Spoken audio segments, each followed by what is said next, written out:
अल Madina PSO pump Targar petroleum service. अस्सलाम वालेकुम जी, तुसी देख रहे हो YouTube channel team Yusuf Randhawa. साडे बड़े प्यारे भाईजान ने अमरपुर सियाल तो तकरीबन इस टाइम हो गया 11:34 रात का टाइम है। अमरपुर सियाल दी गड्डियां ने जैक डाले ने, इन्हां दे शाहजोर जैक डाले डेली इस टाइम तेल पवांदे ने। मेरा दिल कीता है कि मैं भाईजानां दी मैं ना वीडियो बनावा अपलोड करा यूट्यूब चैनल ते।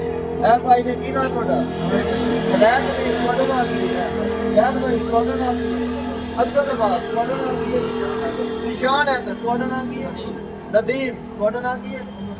मोहम्मद सकलैन। सारे अमरपुर सियाल को? हाँ जी सारे अमरपुर। तुसी किन्नी होया इस पंप ਨੂੰ ਇਫਤਤਾਹ ਹੋਏ ਨੂੰ? ਜਿਸ ਵਕਤ ਇਹਨਾਂ ਤਕਰੀਬਨ 1 ਮਹੀਨਾ ਹੋ ਗਿਆ ਇਹਨਾਂ ਤੇਲ ਪਵਾਉਂਦੇ ਪਏ ਨੇ ਅਮਰਪੁਰ ਸਿਆਲ ਤੋਂ।